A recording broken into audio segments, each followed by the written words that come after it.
inay qarinayaan guryahooda ka tireeyey markaa warkan guryaha wuxuu wadaan maan ogey haddana markuu alaabta kusoo gudaya oo laga yaaba inuu arkayo waa jaad sidee baadan ogaan karin niman ku jira gurigaagii suuqa aanu bixin habeenkii kaliya baxaya raashinka xagga ku karsada hadday doonaan kuna kaaja meesha aan baxay sidee baadan ogaan karin yani cadaalad waa isku tiirsanaan wax wada qabasho sidii anigu aan joogay maamulka ka tirsanaa lay doortay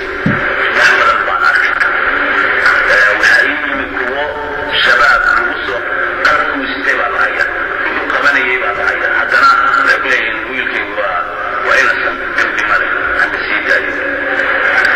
marka waxaad garanaysaa intaan dowladdiiba la gaadhin